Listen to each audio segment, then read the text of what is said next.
What does it mean to systematize your business? You may have heard this word, so let's start with the definition. Systematize, or systemize if you want to say it that way, really just means applying technology or training to the processes in your business so that they can scale and handle more volume.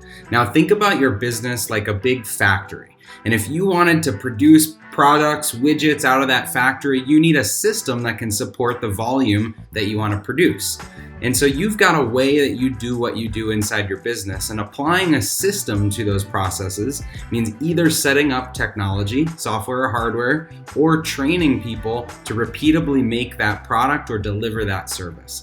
And so when you systematize a business, it means that you're little by little piecing together the technology, the training, the people, the software, the hardware to grow and scale your business in a repeatable way. So if you're working on systematizing your business, then you're already making strides in this area.